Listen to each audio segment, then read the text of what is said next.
আমরা আওয়ামী লীগের সম্পূর্ণ নেতাকে আমার এলাকায় আমি হীরাকে সবাইকে হেফাজত করবো ইনশাল্লাহ। না ভোটের পক্ষে অবস্থান নিলে দেশ বাঁচবে, জনগণ বাঁচবে। তা আমরা এখানে এককভাবে নাঙ্গলের প্রতিদ্বন্দ্বিতা করে আসতেছি। আমরা এখনো আওয়ামী লীগ আমাদের সাথে থাকবে, ইনশাল্লাহ থাকবে। আওয়ামী লীগকে আমরা যদি এখানে বিরোধী দলীয় নেতা আমাদের জিএম কাদের স্যার যদি হয়, আমরা আওয়ামী লীগের সম্পূর্ণ নেতাকে আমার এলাকায় আমি হীরা, আমি একজন জনপ্রতিনিধি এবং আমার বাবা প্যানেল চেয়ারম্যান ছিল রংপুর সিটি কর্পোরেশনের, বর্তমান সিটি কর্পোরেশনের। আমি যেহেতু একজন কাউন্সিলর প্রার্থী, আমি এই এলাকার যত আওয়ামী লীগের যারা নির্দোষী আছে, যারা আওয়ামী লীগ সমর্থক আছে, সবাইকে হেফাজত করবো ইনশাল্লাহ।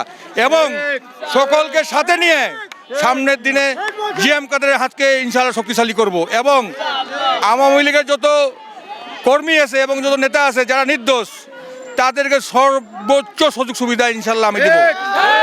এবং জিএম কাদের রংপুরের গৌরব, এরশাদ রংপুরের গৌরব। রংপুরের মাটিতে বিরোধী দলীয় নেতা হবে। বাংলাদেশের 3 জন ভিআইপি, রাষ্ট্রপতি, প্রধানমন্ত্রী, বিরোধী দলীয় নেতা। আমরা রংপুরের মানুষ বিরোধী দলীয় নেতা হিসাবে একজন ভিআইপিকে রংপুরে চাই। কারণ রংপুরের মানুষকে আমাদেরকে সবসময় বৈষম্যর সাথে আমাদেরকে দেখেছে। যদি আমাদের রংপুরে যদি একজন বিরোধী দলের নেতা হয়, ইনশাআল্লাহ আমাদের রংপুরে অনেক দূর এগিয়ে যাবে।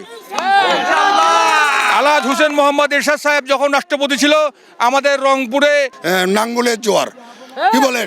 ঠিক আছে না? নাঙ্গলের জোয়ার। এখানে আমাদের বাধা বৃত্তি পাওয়ার কিছু নেই। আমরা এখানে আমাদের প্রতিদ্বন্দ্বী, আমরা যদি 1 লাখ ভোট পাই, আমাদের প্রতিদ্বন্দ্বী থাকে 30,000, 20,000।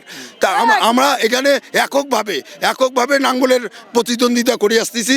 এখন আবারও করব ইনশাল্লাহ। সামনে আমাদের সুফল ইনশাল্লাহ আসবে আমি মনে করি, আশা করি ইনশাল্লাহ। হ্যাঁ, সেই আশা ব্যক্ত করে আমরা আজকে যে গণমিছিল করেছি, হ্যাঁ, সেই মিছিলের আপনারা সবাই দেখেছেন ব্যাপক আকারে আমাদের সারা মিলিয়েছে।